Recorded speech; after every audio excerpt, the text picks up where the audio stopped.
नमस्कार दोस्तों, स्वागत है आप सभी साथियों का एक स्मार्ट स्टडी पर। साथियों, एसएससी जीडी कांस्टेबल परीक्षा 2025 का आगाज हो चुका है, जिसका पेपर आपका 4 फरवरी से 25 फरवरी 2025 तक आयोजित किया जाएगा, कंडक्ट कराया जाएगा। आज के इस वीडियो पे आप सभी के डिमांड पर एसएससी जीडी परीक्षा में पिछले वर्षों में यानी 2019 से 2024 तक जो क्वेश्चंस बार बार पूछे गए हैं वो टॉप 100 स्टैटिक जीके और जीके जीएस के क्वेश्चंस देखेंगे। ये most PYQ plus expected questions का सेट है, जिसका पहला ही क्लास है, ये आपको रोज मिलने वाला है। साथियों, इस क्वेश्चंस को देखिए, ये जो क्वेश्चंस है ये आप करके जाना, हूबहू आपको आपके पेपर में देखने को मिलेगा, क्योंकि काफी एनालिसिस के साथ आपके लिए क्वेश्चन सेलेक्ट करके क्लासेस करवाते हैं, जो कि हूबहू आपके पेपर में आपको देखने को मिलता है। हर बार की तरह इस बार भी एसएससी जीडी परीक्षा 2025 में आप 4 चांद लगा दोगे यहां से, अगर जीके जीएस, हिंदी और करेंट अफेयर्स पढ़ के जाओगे तो। अब मैं आपको daily most expected PYQ based questions कराने वाला हूं, तो आप लोग भी तैयार हो जाइए। चलिए बिना देरी किए हुए क्लास को शुरू करते हैं, देखते हैं क्वेश्चंस। पहला क्वेश्चन है, कौन सी भारत की सबसे पुरानी फुटबॉल प्रतियोगिता है? देखिए, सबसे पुरानी भारत की फुटबॉल प्रतियोगिता इनमें से कौन सी है? तो याद रखिए, करेक्ट आएगा डूरंड कप। डूरंड कप इस क्वेश्चन का करेक्ट आंसर होगा।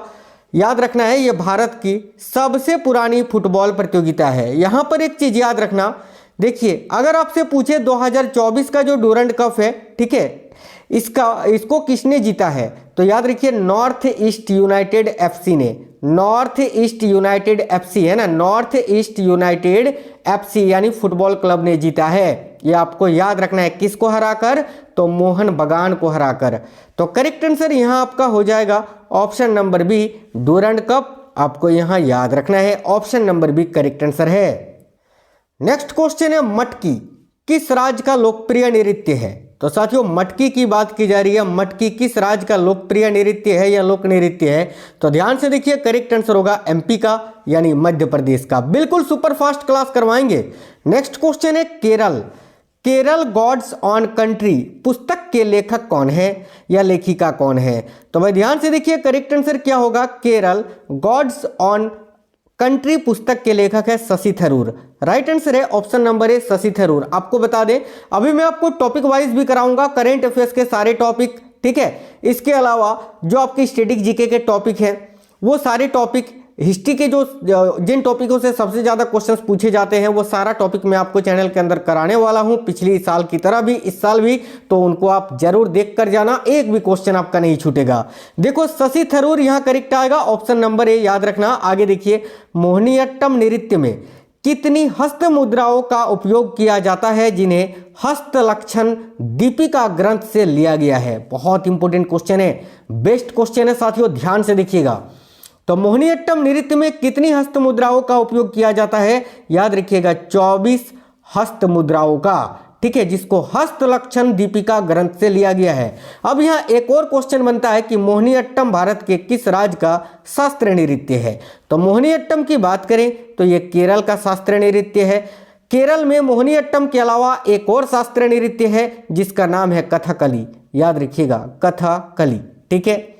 आगे देखिए, नेक्स्ट क्वेश्चन है, भारतीय एथलीट सोमदेव देववर्मन किस खेल से संबंधित है? तो भारतीय एथलीट सोमदेव देववर्मन का संबंध किस खेल से है, यह पूछा जा रहा है। याद रखिए, लॉन टेनिस से।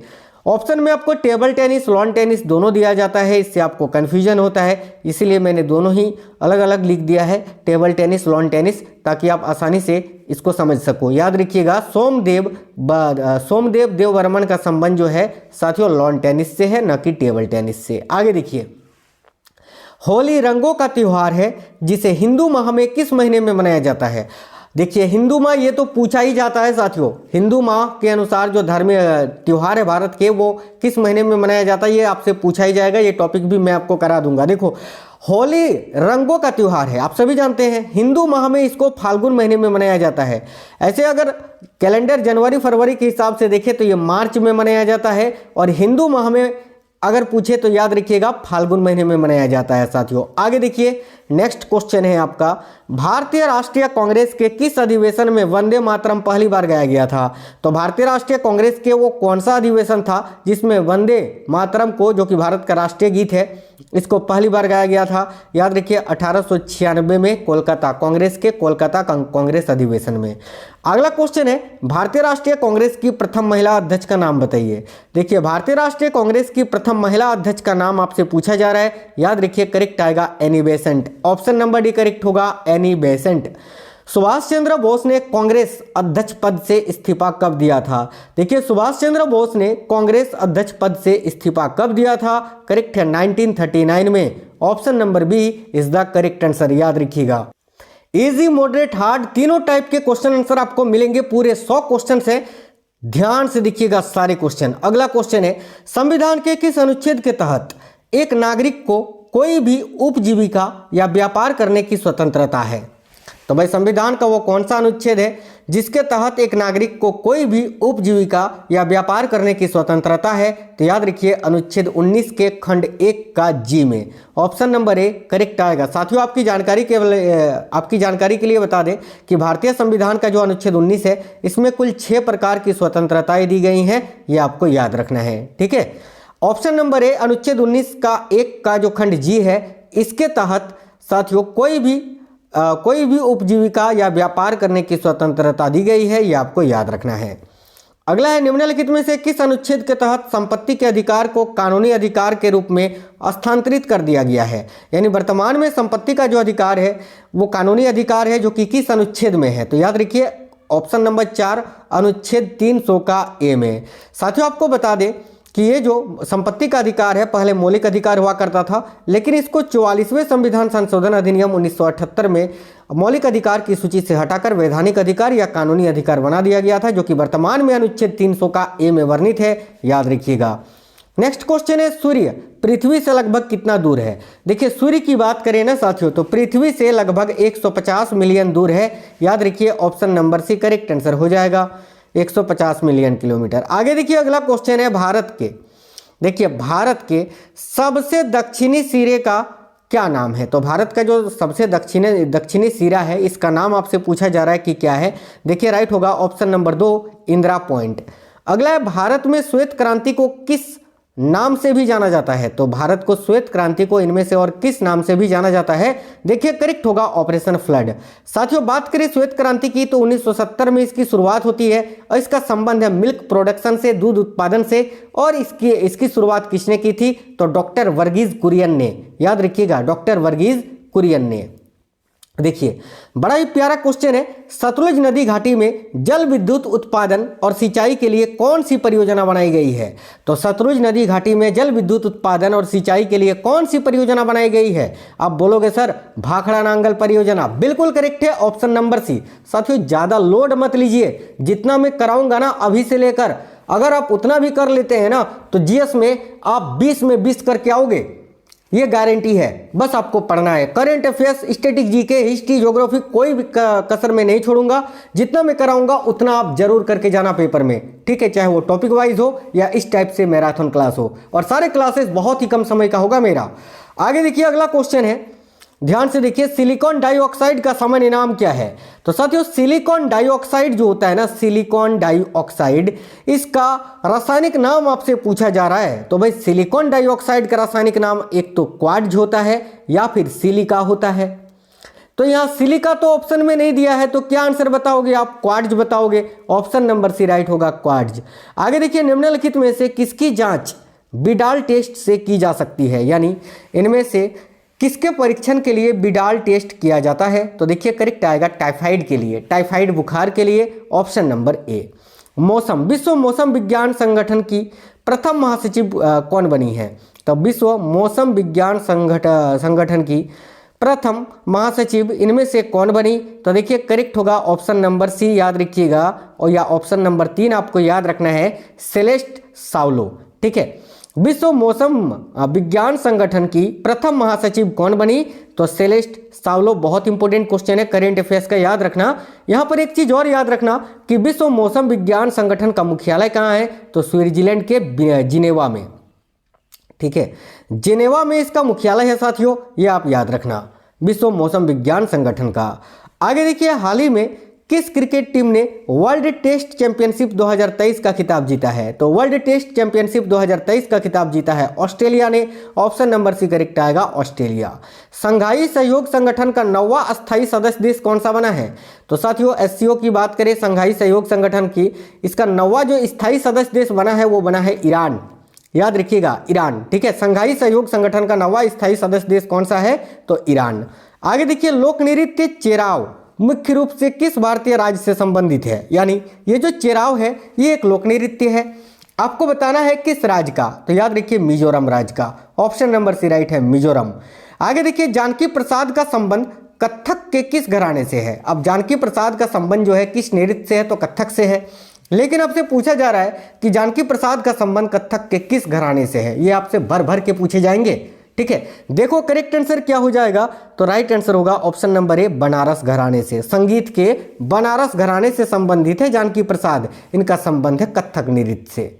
कथक की बात करें तो ये नॉर्थ इंडिया या उत्तर प्रदेश राज्य का शास्त्रीय नृत्य है। आगे देखिए, फुटबॉल मैच में टच लाइन की अधिकतम लंबाई कितनी होती है? तो साथियों फुटबॉल के मैच में जो टच लाइन होती है ना, टच लाइन, उसकी अधिकतम लंबाई होती है 110 मीटर की। याद रखेंगे सभी, 110 metre. Option number D correct होगा साथियों, 110 मीटर। अगला है, जनगणना 2011 के अनुसार भारत की महिला साक्षरता दर कितनी है? देखिए, जनगणना 2011 के अनुसार भारत की जो महिला साक्षरता दर है वह साथियों 65.46%। ठीक है, 65.46%। आप बोलोगे सर मेल का भी बता दीजिए, बिल्कुल बताएंगे। मेल का याद रखना, जनगणना 2011 के अनुसार, ठीक है, पुरुष साक्षरता दर कितना है? तो याद रखना है आपको 82.14%। यहीं पर अगर आपसे पूछे ओवरऑल, ठीक है, ओवरऑल अगर आपसे पूछे संपूर्ण भारत का साक्षरता दर कितना है 2011 के जनगणना के अनुसार, तो 74.04%। ठीक है, जनगणना से क्वेश्चन खूब पूछे जाएंगे, दो भी पूछे जा सकते हैं, 3 भी पूछे जा सकते हैं, एक तो पूछेगा ही पूछेगा हर शिफ्ट में, ये आप लिख के ले लो। आगे देखो, अगला क्वेश्चन है आपका, ये रहा, निम्नलिखित में से किस शास्त्रीय नृत्य शैली को मूल रूप से सादीरट्टम के नाम से जाना जाता है? तो देखिए, निम्नलिखित में से वो कौन सा शास्त्रीय नृत्य शैली है जिसको मूल रूप से सादीरट्टम के नाम से जाना जाता है? याद रखिएगा साथियों, भारतनाट्यम को। यहां पर बात करें ना, देखिए भारतनाट्यम जो है ये भारत के तमिलनाडु राज्य का शास्त्रीय नृत्य है। साथियों एक क्वेश्चन यहाँ ये भी बनता है कि भारत में कितने शास्त्रीय नृत्य है? तो 8 प्रकार के शास्त्रीय नृत्य है। याद रखना, उसमें से एक आपका ये भारतनाट्यम है जो कि तमिलनाडु राज्य का है, और भारतनाट्यम को पहले सदीर के नाम से जाना जाता था, यह भी आपको याद रखना है। कुचिपुड़ी की बात करें तो ये आंध्र प्रदेश राज्य का शास्त्रीय नृत्य है। मणिपुरी की बात करें तो ये मणिपुर राज्य का शास्त्रीय नृत्य है। सत्रिया की बात करें तो ये असम राज्य का शास्त्रीय नृत्य है। भारतनाट्यम मैंने आपको बता दिया तमिलनाडु का है। इसके अलावा कथकली और मोहिनीअट्टम ये केरल का है। ओडिसी जो है आपका उड़ीसा का है, और एक बच के रह गया कथक जो कि उत्तर भारत या उत्तर प्रदेश राज्य का है। ये 8 शास्त्रीय नृत्य हैं, याद रखना। देखिए, किस अधिवेशन में कांग्रेस का द्वितीय विभाजन हुआ था? अब बोलोगे सर द्वितीय विभाजन, हम बोलेंगे जी हाँ। देखिए, कांग्रेस का जो पहला विभाजन हुआ था ये आपका 1907 में हुआ था, कांग्रेस के सूरत अधिवेशन में। और जो द्वितीय विभाजन हुआ था ये हुआ था दिल्ली अधिवेशन 1918 में। याद रखेंगे, ये क्वेश्चन पूछ चुका है एसएससी पहले भी, इस बार भी पूछेगा। ऑप्शन नंबर ए, दिल्ली अधिवेशन 1918, याद रखना। आगे देखिए, भारतीय राष्ट्रीय कांग्रेस की प्रथम महिला जिसने कांग्रेस अधिवेशन को संबोधित किया था।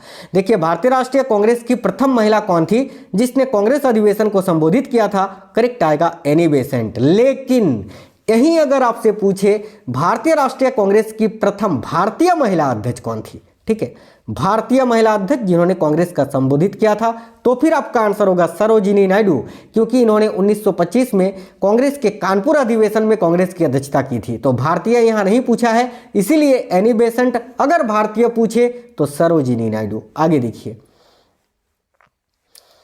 चलिए आगे देखिए, अगला क्वेश्चन है साथियों आपका, एक सेकंड, ठीक है, एक सेकंड साथियों, इस क्वेश्चन में मुझे थोड़ा सा गड़बड़ी लग रहा है। ठीक है, इस क्वेश्चन में मुझे थोड़ा सा गड़बड़ी लग रहा है। देखिए, यहाँ पर क्वेश्चन आपका ये नहीं था, क्वेश्चन ये नहीं था कि अध्यक्ष कौन थी, अधिवेशन को किसने संबोधित किया था। हालांकि जितना मैंने जानकारी बताई ये भी आप याद रखना, और इस क्वेश्चन का आंसर होगा कादम्बिनी गांगुली। देखिए, यहाँ क्वेश्चन में पूछा गया है भारतीय राष्ट्रीय कांग्रेस की प्रथम महिला जिसने कांग्रेस अधिवेशन को संबोधित किया था।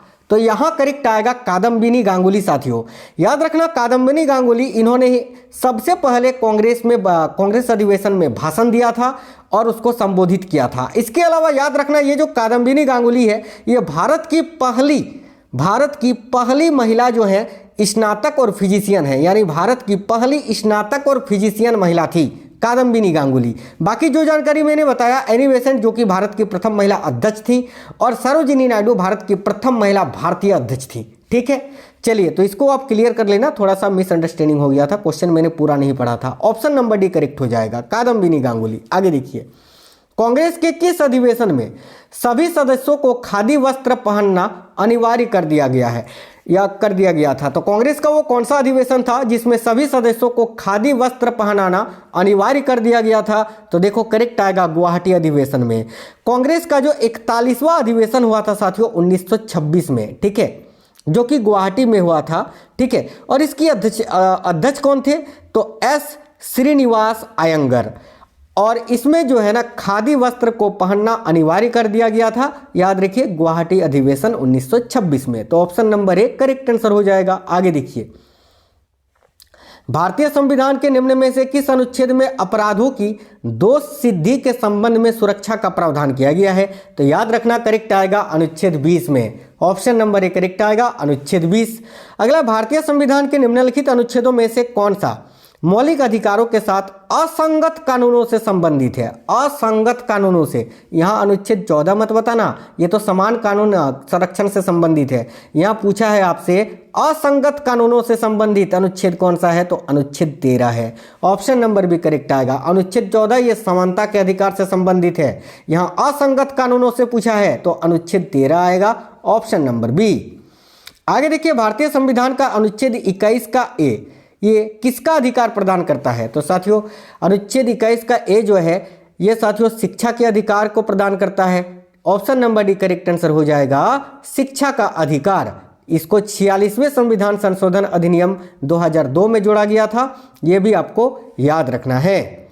आगे देखिए, अगला क्वेश्चन आपका है कि कौन सी भारत में मीठे पानी की झील नहीं है? इनमें से कौन सी एक भारत में मीठे पानी की झील नहीं है?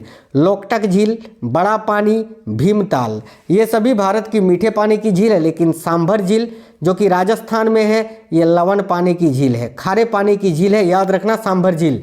तो ऑप्शन नंबर बी करेक्ट होगा। आगे देखिए, 1962 में मैकमोहन रेखा के क्षेत्र में भारत का युद्ध किस देश के साथ हुआ था? तो 1962 में जो भारत और चीन का युद्ध हुआ था ना, तो भारत चीन करेक्ट आएगा। मैकमोहन रेखा के क्षेत्र में ये आपका युद्ध हुआ था। वैसे भी भारत और चीन के बीच जो अंतर्राष्ट्रीय सीमा रेखा लाइन है उसका नाम है मैकमोहन रेखा, याद रखिएगा। देखिए, जीएनपी का पूर्ण रूप क्या है? जीएनपी का फुल फॉर्म आपसे पूछा जा रहा है, जो कि होता है ग्रॉस नेशनल प्रोडक्ट। याद रखिएगा, जीएनपी का फुल फॉर्म, ये इकोनॉमिक्स का क्वेश्चन है आपका, याद रखिए इसका फुल फॉर्म होता है gross national product. Correct answer होगा ऑप्शन नंबर डी। आगे देखिए, किस उपकरण का उपयोग हवा या गैस की आर्द्रता को मापने के लिए किया जाता है? तो इसका आंसर होता है हाइग्रोमीटर, जिसको हिंदी में हम बोलते हैं आर्द्रता मापी। ऑप्शन नंबर डी करेक्ट आएगा, हाइड्रोमीटर नहीं। हाइड्रोमीटर से अपेक्षित घनत्व को मापा जाता है। यहाँ बहुत सारे बच्चे जो हैं ऑप्शन नंबर बी आंसर करेंगे, जो कि बिल्कुल गलत हो जाएगा साथियों। हाइड्रोमीटर लिखा है, ये जो आर्द्रता मापी है ये हाइग्रो होता है, हाइड्रो नहीं, ये होता है हाइग्रोमीटर। इस बात को दिमाग में रखना। यहाँ हाइड्रो देखकर आप जो है इसको टिक मत कर देना, आप ये गलत हो जाएगा साथियों। ऑप्शन नंबर डी करेक्ट आएगा, आर्द्रता मापी। आगे देखिए, रक्त क्या होता है? तो देखिए, रक्त जो होता है ब्लड एक प्रकार का कनेक्टिव टिश्यू है, यानी संयोजी उत्तक है। ऑप्शन नंबर ए करेक्ट आएगा, संयोजी उत्तक। केवल ऑप्शन नंबर 1 करेक्ट है। हाल ही में किस देश ने विश्व का पहला मीथेन ईंधन वाला अंतरिक्ष रॉकेट लॉन्च किया है? काफी इंपॉर्टेंट क्वेश्चन है साथियों, ध्यान से देखिएगा। तो हाल ही में किस देश ने विश्व का पहला मीथेन ईंधन वाला अंतरिक्ष रॉकेट को लॉन्च किया है? तो देखिए राइट होगा ऑप्शन नंबर बी, चीन ने। अगला है, 200 अंतर्राष्ट्रीय मैच खेलने वाले पहले पुरुष फुटबॉलर कौन बने हैं? तो भाई 200 अंतर्राष्ट्रीय मैच खेलने वाले पहले पुरुष फुटबॉलर कौन बने हैं? करेक्ट आएगा Cristiano Ronaldo, option number C. हाल ही में कहां अवस्थित हैरिस पार्क का नाम बदलकर लिटिल इंडिया रखा गया है या किया गया है? तो ये जो हैरिस पार्क है ये सिडनी में स्थित है साथियों। सिडनी कहाँ है? तो ये ऑस्ट्रेलिया में है, यानी ऑस्ट्रेलिया के सिडनी में स्थित है हैरिस पार्क, जिसका नाम बदलकर अभी लिटिल इंडिया कर दिया गया है। याद रखिएगा, ऑस्ट्रेलिया करेक्ट आंसर हो जाएगा। देखिए, किस बंदरगाह को भारत के पहले हरित बंदरगाह के रूप में विकसित किया गया है या कहा जाता था?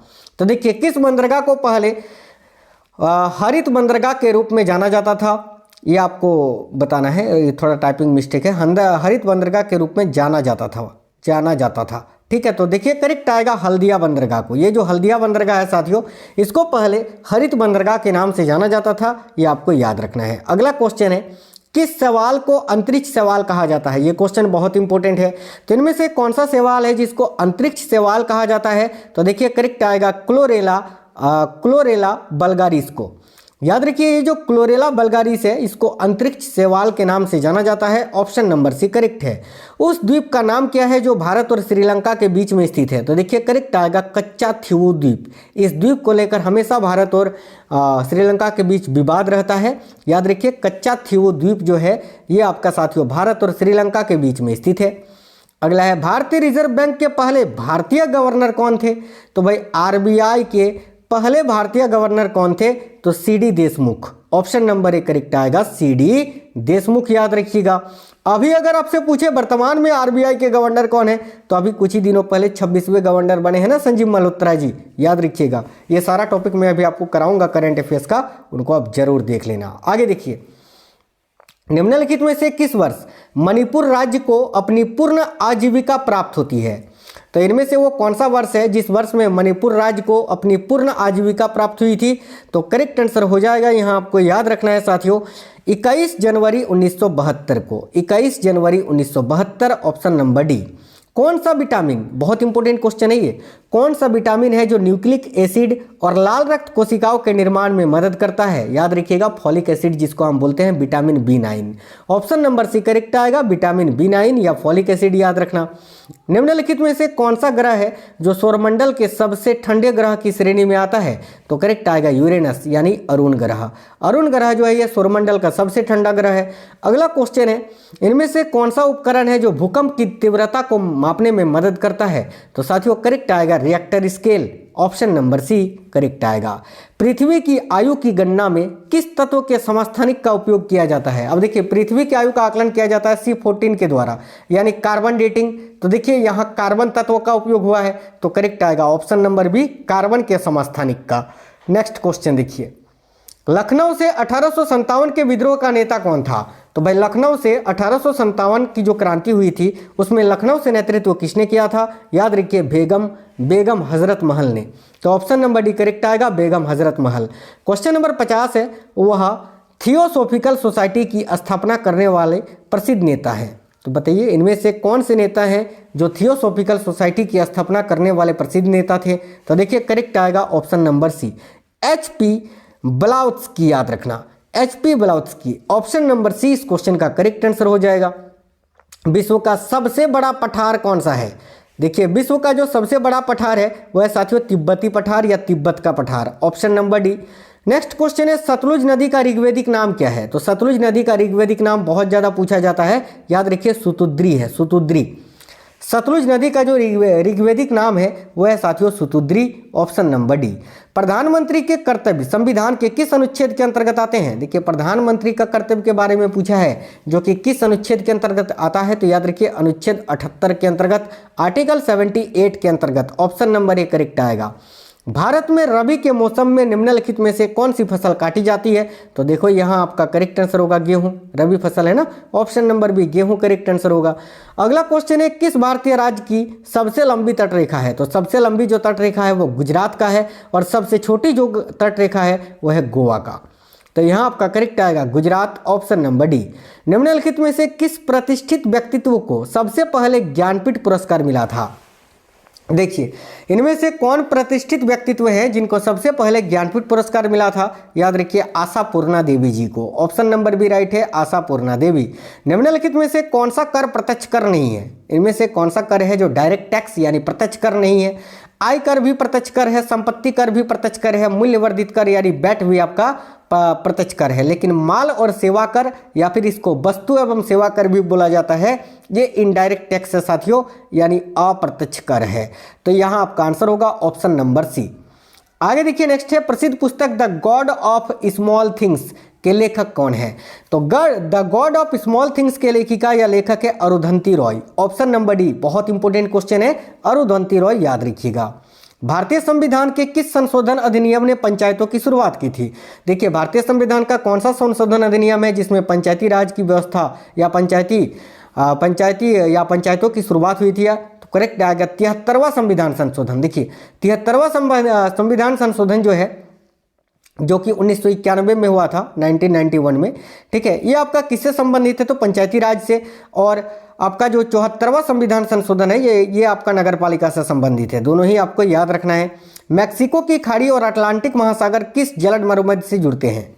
तो मैक्सिको की खाड़ी और अटलांटिक महासागर किस जलद मरुमध्य से जुड़ते हैं? तो याद रखिए फ्लोरिडा जलद मरुमध्य से, Florida. Option number C correct आएगा साथियों, फ्लोरिडा। मैक्सिको की खाड़ी और अटलांटिक महासागर जो है ये फ्लोरिडा जलद मरुमध्य से जुड़ते हैं। पाक स्टेट नहीं आएगा, पाक स्टेट से तो भारत और श्रीलंका अलग होता है ना। आगे देखिए, टेलीग्राम के संस्थापक कौन है? तो टेलीग्राम के संस्थापक का नाम है Pavel Durov. Option number D, Pavel Durov आपको यहाँ याद रखना है। कौन सी परियोजना मन्नार की खाड़ी और पाक जलद मरुमध्य को जोड़ती है? देखिए इनमें से कौन सी परियोजना है जो मन्नार की खाड़ी और पाक जलद मरुमध्य को जोड़ती है? याद रखिए सेतु समुद्रम परियोजना। Option number C, very very important question है, सेतु समुद्रम परियोजना याद रखिएगा। कौन सा उपवेद कला और संगीत से संबंधित है? बहुत इंपॉर्टेंट क्वेश्चन है, ये स्टार मार्क कर लीजिए। तो इनमें से कौन सा उपवेद है जो कला और संगीत से संबंधित है? याद रखिएगा गंधर्व वेद। ऑप्शन नंबर बी, गंधर्व वेद जो है साथियों ये एक उपवेद है जो कि कला और संगीत से संबंधित है। निम्नलिखित में से किस झील से व्हाइट नील नदी का उद्गम होता है? तो भाई नील नदी जो कि संसार की सबसे लंबी नदी है, जिसकी कुल लंबाई है 65 किलोमीटर। और याद रखना, ठीक है, देखिए ये जो नील नदी है ना साथियों, नील नदी कहाँ से निकलती है? तो विक्टोरिया झील से। ऑप्शन नंबर सी करेक्ट होगा। अगला है, नीली क्रांति मुख्य रूप से किस उत्पाद का उत्पादन बढ़ाने पर केंद्रित है? तो नीली क्रांति का संबंध है मत्स्य उत्पादन यानी मछली से। तो ऑप्शन नंबर डी मछली करेक्ट आएगा। निम्नलिखित में से किस मिसाइल को स्वदेशी रूप से विकसित हवा से हवा में मार करने वाली मिसाइल के रूप में जाना जाता है? देखिए यहाँ अस्त्र मिसाइल आपको दिख रहा है। अस्त्र मिसाइल जो है साथियों ये स्वदेशी रूप से विकसित है, जो कि हवा से हवा में मार करने वाली मिसाइल है। तो ऑप्शन नंबर डी करेक्ट होगा। विश्व पर्यावरण दिवस दुनिया भर में हर साल डैश को मनाया जाता है, यानी कब मनाया जाता है? तो जून के 5 तारीख को, यानी 5 जून को मनाया जाता है साथियों। फिक्की का फुल फॉर्म क्या है? बहुत इंपॉर्टेंट क्वेश्चन है ये, देखिए एसएससी का बहुत ज़्यादा फेवरेट क्वेश्चन है ये फुल फॉर्मों में से। तो फिक्की का फुल फॉर्म होता है federation of Indian chambers of commerce and industries, यानी करेक्ट आएगा ऑप्शन नंबर बी। फिक्की का फुल फॉर्म याद रखिएगा आप, F for federation, I for Indian, C for chambers, और एक आपका सी है ना, तो एक सी का कॉमर्स हो जाता है, एंड आई फॉर इंडस्ट्रीज, यानी ऑप्शन नंबर बी इस क्वेश्चन का करेक्ट हो जाएगा। देखिए इस जगह को दक्षिण भारत का मैनचेस्टर भी कहा जाता है। दिए गए विकल्पों में से इसे पहचानिए। तो बताइए इनमें से किसको दक्षिण भारत का मैनचेस्टर कहा जाता है? आप बोलोगे सर कोयम्बटूर को कहा जाता है। आगे देखिए, निम्नलिखित में से कौन सी ट्रेन है जो भारत की पहली प्रमाणित ISO 9001 ट्रेन है? तो याद रखिए Bhopal express. Option number C right answer होगा। केंद्रीय चमड़ा अनुसंधान संस्थान कहां पर आधारित है? तो राइट आएगा ऑप्शन नंबर बी चेन्नई में। नेक्स्ट क्वेश्चन देखिए अगला है, 1 दिसंबर को दुनिया भर में इनमें से किस रूप में मनाया जाता है? तो 1 दिसंबर को दुनिया भर में विश्व एड्स दिवस के रूप में मनाया जाता है। ऑप्शन नंबर बी राइट होगा, विश्व एड्स दिवस। अगला क्वेश्चन बहुत ही इंपॉर्टेंट है, ध्यान से देखिए, डबल स्टार मार्क कर लीजिए। द एल्जेब्रा ऑफ, देखिए the algebra of infinite justice नामक पुस्तक किसने लिखी है?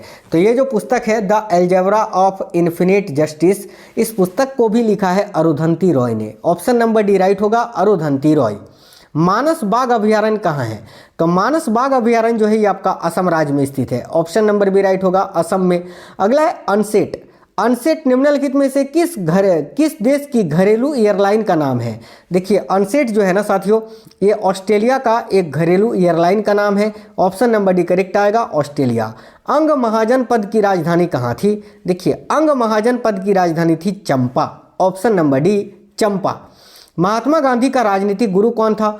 ये देखिए बहुत अच्छा क्वेश्चन है। महात्मा गांधी जी के राजनीतिक गुरु कौन थे? याद रखिएगा, Gopal Krishna Gokhale ji. Option number B. आगे देखिए, किसी देश का आर्थिक विकास किस पर निर्भर है? तो भाई किसी भी देश का जो आर्थिक विकास होता है ये किस पर निर्भर होता है? तो उपयुक्त सभी पर। प्राकृतिक संसाधन, बाजार का आकार और पूंजी निर्माण। ऑप्शन नंबर डी उपयुक्त सभी पर, याद रखना। सबसे बड़ी नदी इनमें से कौन सी है? आपको बताना है पानी के बहाव और मात्रा के संदर्भ में, यानी सबसे चौड़ी नदी अमेजन नदी है, जो कि साथियों दक्षिण अमेरिका में बहती है। ऑप्शन नंबर सी करेक्ट आएगा, दक्षिण अमेरिका में की अमेजन नदी। दूसरा गोलमेज सम्मेलन कब हुआ था? देखिए 3 गोलमेज सम्मेलन हुआ था। पहला 1930 में हुआ था, दूसरा 31 में और तीसरा 32 में। तो दूसरा वाला हुआ था 1931 में। दूसरे वाले में महात्मा गांधी जी ने भाग लिया था, याद रखना। आगे देखिए नेक्स्ट क्वेश्चन है, कूली किसकी प्रसिद्ध कृति है? तो भाई कूली की रचना किसने की थी? तो मुल्क राज आनंद ने। कूली किसकी कृति है? तो देखिए मुल्क राज आनंद। ऑप्शन नंबर सी। अगला क्वेश्चन है, माई पैसेज फ्रॉम इंडिया किसके द्वारा लिखी गई पुस्तक है? तो माई पैसेज फ्रॉम इंडिया ये किसके द्वारा लिखी गई पुस्तक है? याद रखिए इस्माइल मर्चेंट के द्वारा। Option number B right answer होगा, इस्माइल मर्चेंट। नेक्स्ट क्वेश्चन है, निम्नलिखित में से किसने कोलकाता के सॉल्ट लेक स्टेडियम में आयोजित डुरंड कप 2024 का फाइनल जीता है? अभी मैंने बताया था ना इस स्टार्टिंग में ही कि नॉर्थ ईस्ट यूनाइटेड क्लब ने जीता है। ऑप्शन नंबर ए करेक्ट आएगा, नॉर्थ ईस्ट यूनाइटेड ने। अगला है, निम्नलिखित में से किसने हाल ही में इस्पात मंत्रालय के सचिव के रूप में पदभार संभाला है? करंट के क्वेश्चंस में मैंने ऐड किया है। देखिए निम्नलिखित में से किसने हाल ही में इस्पात मंत्रालय के सचिव के रूप में पदभार संभाला? करेक्ट आएगा, संदीप पौंडरिक ने। ऑप्शन नंबर ए राइट है, संदीप पौंडरिक।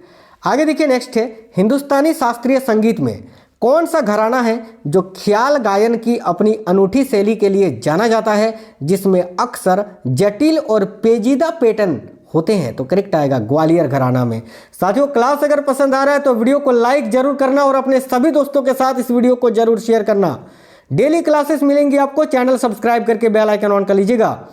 देखिए तमिलनाडु में कौन सा त्योहार है जो देवी द्रौपदी अम्मन के सम्मान में लोगों द्वारा आग पर चलने को शामिल करता है और यह अपनी तीव्र भक्ति के लिए जाना जाता है? बहुत इंपॉर्टेंट क्वेश्चन है ये। तो देखिए करेक्ट आएगा, थीमिथी। ये जो थीमिथी त्योहार है ये डायरेक्ट भी आपसे पूछा जा सकता है कि थीमिथी त्योहार कहाँ मनाया जाता है? तो तमिलनाडु में, याद रखना। इस त्योहार के दौरान क्या होता है? देखो इस त्योहार के दौरान देवी द्रौपदी अम्मन के सम्मान में लोगों द्वारा आग पर चलने को शामिल या आग पर चला जाता है, ऐसा आप इसको याद रख सकते हैं। ठीक है, आगे देखिए, बास्केटबॉल में ट्रिपल डबल शब्द का क्या अर्थ होता है? तो बास्केटबॉल खेल में ट्रिपल डबल शब्द का अर्थ होता है 3 सांख्यिकीय श्रेणियों में दोहरे अंक प्राप्त करना। Option number B right answer है, याद रखिएगा। बास्केटबॉल में ट्रिपल डबल शब्द का अर्थ है 3 सांख्यिकीय श्रेणियों में दोहरे अंक प्राप्त करना। निम्नलिखित में से कौन सा भारत में नामित पहला रामसर स्थल है? तो भाई भारत में नामित पहला रामसर स्थल जो है एक आपका चिल्का झील और केवलादेव राष्ट्रीय उद्यान है। तो यहाँ चिल्का झील ऑप्शन में है नहीं, केवलादेव राष्ट्रीय उद्यान है। इसी को आंसर करेंगे, बिल्कुल उड़ा देंगे, है ना। चलो आगे देखिए, अगला क्वेश्चन है, भारत में दलितों के कल्याण के लिए अखिल भारतीय हरिजन सेवक संघ की स्थापना किसने की थी?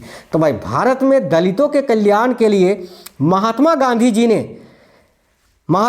जी ने अखिल भारतीय हरिजन सेवक संघ की स्थापना की थी। आप पूछोगे सर कब की थी? तो सितंबर 1932 में की थी। याद रखिएगा कब की थी, तो ये भी आप डेट भी याद रखिए, 30 सितंबर 1932 को। करेक्ट आएगा ऑप्शन नंबर ए। अगला है, होम रूल आंदोलन को समर्थन देने के लिए एनी बेसेंट ने किस प्रभावशाली समाचार पत्र की स्थापना की थी?